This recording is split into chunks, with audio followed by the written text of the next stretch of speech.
তোমরা প্রকৃতই আধ্যাত্মিক উন্নতি লাভ করো, আমি ইহাই চাই।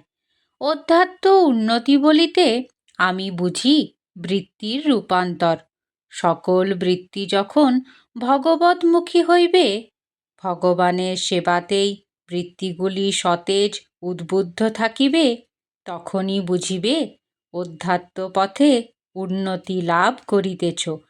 দেবদেবীর মূর্তি দর্শন করাটা খুব একটা কঠিন বিষয় নহে। প্রকৃত সত্য লাভ হইলে ইহাই মর্মে মর্মে উপলব্ধি হইবে ভগবান সর্বত্র। সুতরাং জীব জগতের সেবাই ধর্ম। যত্র জীব তত্র শিব।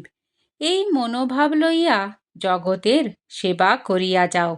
এই প্রত্যক্ষ সেবাতে চিত্ত যত সরস থাকিবে, অন্য কিছুতে সেরূপ হইবে না। ভগবান এবং গুরু জীবজগতের অক্লান্ত সেবক। তোমরাও শ্রীগুরু ভগবৎ চরণাশ্রিত।